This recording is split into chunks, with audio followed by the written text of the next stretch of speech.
For Ezio, since he's not an assassin at the beginning, I wanted to create this sense of even more brutality, even more viscerality into it, which is like you feel more the blade, you feel more that it's tough to assassinate someone. Real violence is brutal. You can't kill someone by just slashing at them with a sword.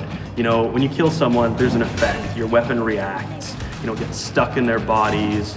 You know, they react to you being hit. This is really one of the core concepts of combat. We want to just push it to the point where every time people see a move, they're like,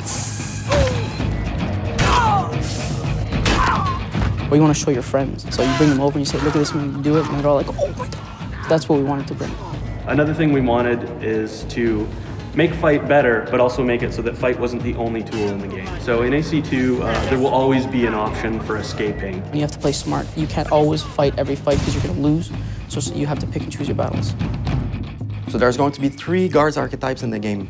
The first one being the Brute. The Brute is going to be a huge challenge in terms of fighting. It's going to be strong. They are not very smart. They're your typical kind of big oafs.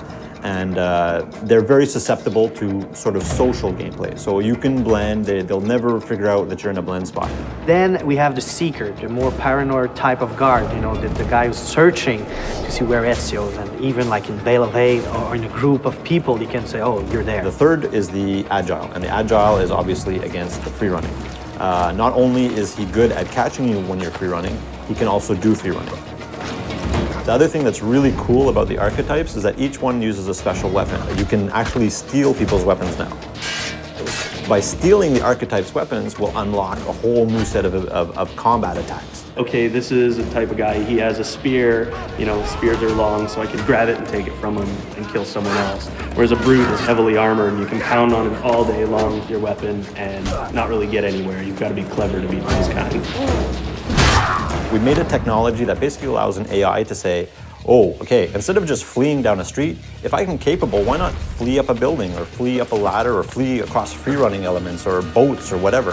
Instead of just having this sort of predictable path where you can see the guy taking off, now the player is going to have to adjust, and the AI will then counter-adjust to what the player is doing.